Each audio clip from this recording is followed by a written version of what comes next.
It's Tuesday, the 16th of August, 2022. Welcome to the Fast Five by Fear and Greed, where we give you the top 5 business stories you need to know in just 5 minutes. I'm Michael Thompson, and good morning, Sean Aylmer. Good morning, Michael. Sean, 5 stories in 5 minutes. Let's jump into it. Story number 1, JB Hi-Fi has reported a strong 2022, but has warned that things aren't looking quite as rosy into the future. That's right. Profit was up 8% thanks to a big jump in online sales. They were up more than 50%. There was also good news for shareholders with a big rise in the final dividend.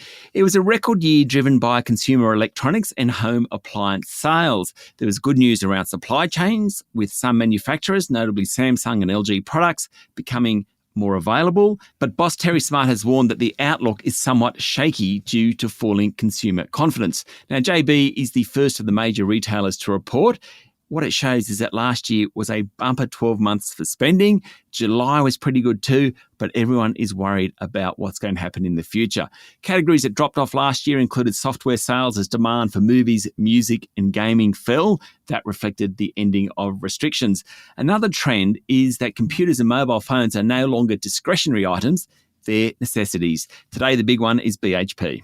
All right, story number 2, and the big political story around at the moment, Sean, is that it's emerged former Prime Minister Scott Morrison had himself sworn in as a shadow or reserve minister for health, for resources and for finance. And not all the ministers who held those portfolios actually knew about it. Apparently, Mr Morrison had the Governor-General swear him in as co-finance minister at the height of the COVID pandemic. This is according to The Australian. Now, the finance minister, Senator Matthias Cormann, didn't know about it. The idea was that if Senator Cormann fell ill or couldn't perform his job, the Prime Minister would step in. He was also sworn in as co-health minister, though Greg Hunt, the actual health minister, did know about that one. Now, in both those cases, there's an argument, given the circumstances and the powers vested in health and finance, that it made some sense, though certainly it was highly unusual, seemingly unprecedented, and certainly no transparency in that one. Less understandable was his decision to become co-resources minister, which could give him power over major energy projects. Current Prime Minister Anthony Albanese has asked for advice on the constitutional legality of the move. National leader David Littleproud said the actions were pretty ordinary and disappointing. Former Deputy Prime Minister Barnaby Joyce said it was all okay, and Governor-General David Hurley released a statement saying that it was allowed under the Constitution. Don't think it passes the pub test, though.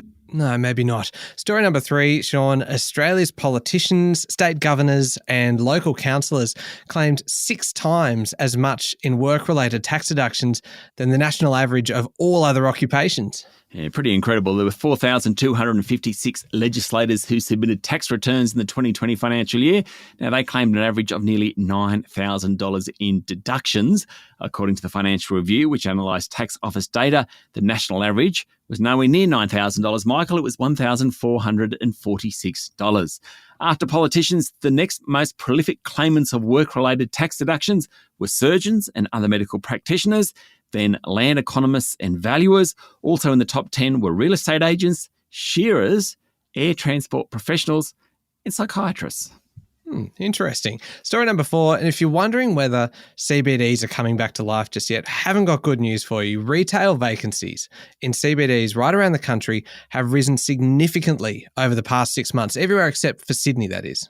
That's right. The national CBD vacancy rate, and we're talking about retail outlets and city centres, hit 17.4% in the first half of the year, according to CBRE.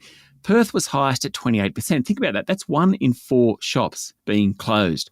Brisbane was at 19%, Adelaide 18%, Melbourne at 15%. Sydney CBD has been the most resilient, with vacancy rates actually falling during the first half of this year to less than 7%.